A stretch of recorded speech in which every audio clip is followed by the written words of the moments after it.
bagaimana cara untuk mengetahui kalau kita ini mempunyai kodam pendamping? Lintang-lintange wengi. Assalamualaikum warahmatullahi wabarakatuh. Salam sejahtera untuk kita semuanya. Rahayu, rahayu, rahayu. Pada kesempatan kali ini saya akan membahas tentang ciri-ciri orang yang mempunyai kodam pendamping. Nah, sebelum kita membahas lebih lanjut tentang ciri-ciri orang yang mempunyai kodam pendamping, kita bahas dulu kodam itu apa sih? Nah, jadi kodam itu adalah jin pendamping diri kita, tapi ini dari golongan jin yang baik. Nah, tujuannya mendampingi kita adalah supaya ketika kita mendapatkan suatu persoalan hidup, entah itu karena diganggu orang lain yang ingin mencelakai kita, atau ketika kita dalam keadaan kegelapan, nah, jin pendamping atau kodam ini akan mengingatkan kita untuk berjalan ke arah yang lebih baik. Jadi jin itu ada dua golongan, yaitu golongan yang baik dan golongan yang buruk atau bisa dikatakan golongan yang kafir. Nah, ini adalah dari golongan jin yang baik. Di samping itu juga ada kodam yang dari korin daripada arwah leluhur kita, yang tujuannya juga membimbing kita ke arah yang lebih baik. Nah, itu yang dikatakan kodam. Nah, orang yang mempunyai kodam ini karena biasanya orang-orang itu adalah orang yang sangat taat terhadap Tuhan Yang Maha Kuasa. Jadi biasanya rajin beribadah, kemudian juga sering berzikir ataupun olah laku tirakat dan olah laku talak broto.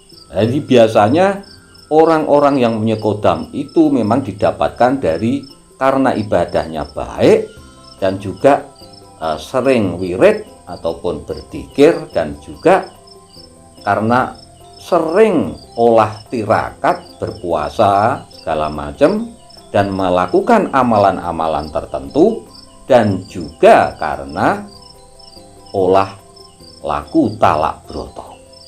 Nah, dengan olah laku talak broto itu tadi dan amalan-amalan tertentu itu tadi, biasanya secara otomatis kita ini sudah mempunyai kodam pendamping tersendiri.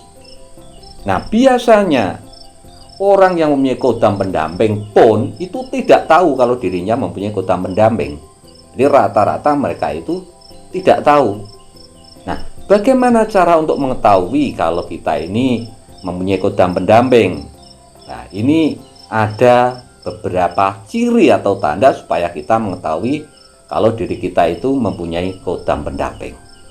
Yang pertama adalah memiliki kekuatan batin atau mempunyai kebatinan yang bagus.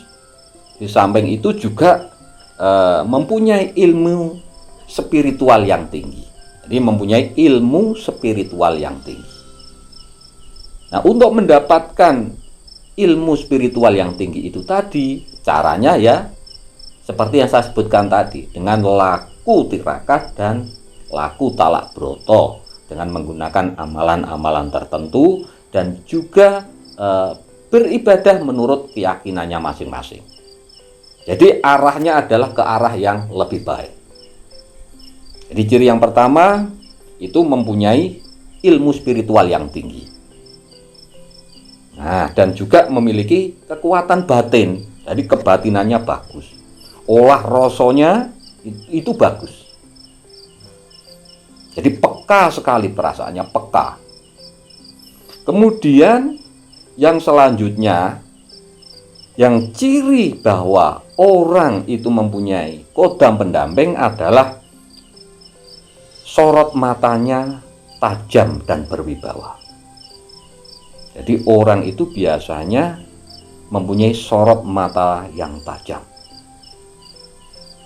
Makanya tidak heran ketika berbicara dengan orang lain dan orang lain itu kebetulan menatap bertatapan mata langsung dengan orang yang mempunyai kodam pendamping, itu biasanya memang agak minder atau keder orangnya, atau kadang-kadang nyalinya bisa hilang.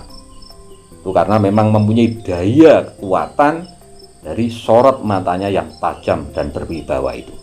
Kemudian ciri yang selanjutnya, kalau orang itu mempunyai kodam pendamping, adalah orang itu biasanya sangat disegani. Ini yang nomor 3. Jadi sangat disegani oleh orang lain, meskipun orang itu dari kalangan orang biasa. Jadi meskipun orang itu dari kalangan orang biasa, tetapi orang itu sangat disegani oleh orang lain. Kalau umumnya kan orang itu disegani kan karena mungkin derajat atau pangkatnya itu mungkin tinggi, kemudian orangnya mungkin kaya, itu kan disegani karena itu. Tetapi ini tidak. Orang ini disegani oleh orang lain itu meskipun orang itu adalah dari kalangan orang biasa. Orangnya sederhana kelihatannya, tetapi memang sangat disegani. Nah, ini salah satu ciri bahwa orang itu juga mempunyai kodam pendamping. Kemudian yang selanjutnya, ciri bahwa orang itu mempunyai kodam pendamping adalah tutur katanya tegas. Jadi tutur katanya tegas. Dan biasanya tutur katanya yang tegas itu juga mempunyai makna dan penuh kebijaksanaan. Jadi kata-kata yang keluar dari pembicaraan orang yang mempunyai kodam pendamping itu biasanya itu tegas dan mempunyai makna dalam hal-hal kebijaksanaan. Jadi selalu mengarahkan orang-orang untuk selalu berbuat lebih baik. Ini adalah ciri yang nomor 4. Kemudian yang ciri selanjutnya, yang nomor 5, di tubuhnya ini biasanya itu akan bereaksi ketika berdekatan dengan orang lain yang juga punya kodam pendamping. Nah, jadi rasanya itu sudah peka. Karena rasanya peka tadi, otomatis dalam satu gelombang atau satu energi dengan orang yang juga mempunyai kodam pendamping ini bereaksi. Karena satu gelombang, satu frekuensi. Makanya tidak heran orang yang sama-sama mempunyai kodam pendamping itu saling mengetahui atau saling bisa merasakan, saling bisa bereaksi badannya. Nah, dan saya katakan di sini, energi daripada orang yang mempunyai kodam pendamping itu pun tidak sama besar kecilnya. Jadi kekuatan atau daya orang yang mempunyai kodam pendamping itu juga tidak sama. Ada yang mempunyai kodam pendamping besar, ada yang kecil. Tergantung daripada olah laku tirakatnya dan kepekaan olah rasanya. Dan juga tergantung juga keyakinannya terhadap Tuhan yang Maha Kuasa.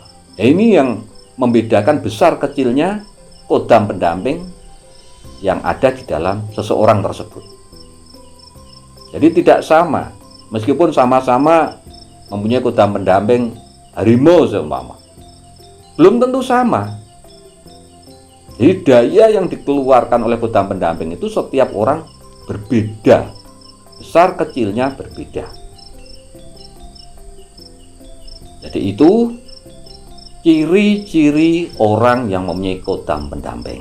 Mudah-mudahan dengan mempunyai kodam pendamping ini tidak akan melepaskan kita untuk selalu lebih dekat kepada Tuhan yang Maha Kuasa, untuk selalu lebih yakin terhadap kekuasaan daripada Tuhan yang Maha Kuasa. Karena bagaimanapun juga yang namanya kodam pendamping hanya bisa mendampingi kita saja. Apapun yang terjadi, dan daya kekuatan yang terbesar adalah milik Tuhan yang Maha Kuasa. Jadi itu bahasan kita kali ini, mudah-mudahan bermanfaat untuk kita semuanya. Dan bagi sedulur-sedulur, monggo tinggalkan komentar panjenengan di kolom komentar. Sekali lagi terima kasih. Wassalamualaikum warahmatullahi wabarakatuh.